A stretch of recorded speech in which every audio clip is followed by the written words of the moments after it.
Chers amis de l'équipe de Réflexion Missionnaire, je suis heureux de vous retrouver cette semaine pour cette nouvelle séance où nous allons aborder ensemble la question du péché. Alors, juste avant d'aborder ce sujet-là, je voudrais tout de même revenir sur les déclarations où nous ne pouvons pas nous réunir pendant normalement le mois de mai. Alors, je vais essayer de trouver peut-être des solutions pour que nous puissions peut-être par petits groupes avoir à des moments ensemble. En tout cas, nous n'avons pas le droit à des rassemblements de plus de 10 personnes. Donc, sachez que je ne vous oublie pas, que c'est très lourd pour moi de me dire que voilà, nous avons lancé ce groupe-là et que nous n'avons pas la possibilité d'échanger. Mais en tout cas, soyez assurés de ma proximité. Alors, comme je l'ai dit la semaine dernière, je voulais aborder avec vous la question de la maladie du péché.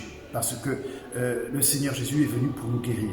Nous guérir, oui, il a guéri toutes ces personnes, comme vous l'avez lu dans les miracles de la semaine dernière, mais il nous a surtout guéris du péché.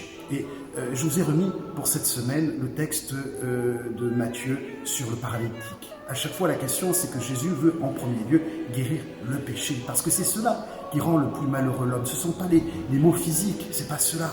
Ce qui rend l'homme malheureux, c'est le péché. C'est pour lui que Jésus est venu mourir sur la croix et porter cette croix, souffrir pour nous et pour que nous ayons la vie en abondance. Alors, nous allons méditer sur la question du péché, approfondir cette notion en reprenant des éléments du catéchisme catholique. Mais à côté, j'ai voulu vous mettre plusieurs vidéos. Alors, comme d'habitude, les vidéos, je ne dis pas que vous êtes pas obligés de les regarder, mais il y a des témoignages qui sont peut-être un peu longs si vous voulez les écouter. En tout cas, c'est bon pour écouter dans la voiture ou à d'autres moments. En tout cas, il y a 2 témoignages sur des personnes qui ont vécu à travers la confession une véritable conversion. Et donc, c'est 2 beaux témoignages de jeunes femmes qui ont été faits à Paray-le-Monial. Et puis, je vous ai mis une autre vidéo, c'est celle de l'abbé Grosjean sur 3 manières pour bien se confesser. 3 erreurs à ne pas faire pour bien se confesser, pour que nous réapprofondissions et que nous réapproprions la manière de nous confesser, parce que nous avons peut-être pris des routines dans notre manière de confesser et que nous sommes tombés peut-être dans ces ornières. En tout cas, nous pouvons mieux bénéficier de ce grand cadeau que le Seigneur nous a apporté, c'est-à-dire la confession. Je me permets de vous encourager à utiliser la confession pour votre propre vie, parce que le Seigneur Jésus est venu pour nous donner la vie.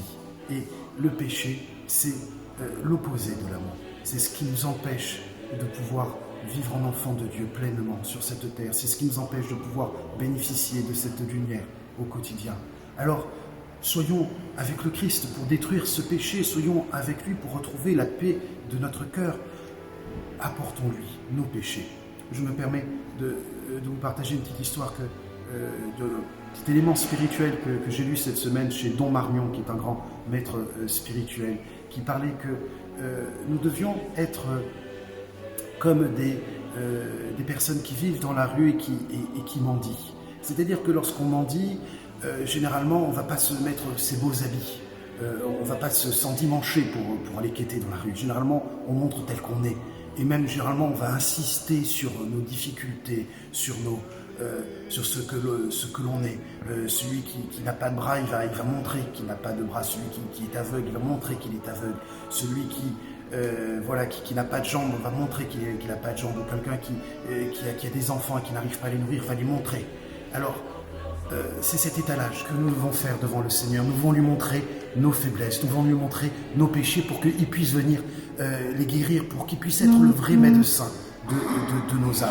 Alors oui, c'est cela, la confession au quotidien, c'est de pouvoir nous approcher de celui qui peut exterminer notre péché, celui qui peut nous rendre la dignité des enfants de Dieu. Nous devons insister là-dessus. Voilà, chers frères et sœurs, voilà. Je voulais vous partager donc cette méditation du Don Marmion et que nous puissions nous réapproprier nos confessions, que nous puissions de nouveau lutter contre nos péchés pour vivre en enfants de Dieu. Bonne semaine à vous et à bientôt.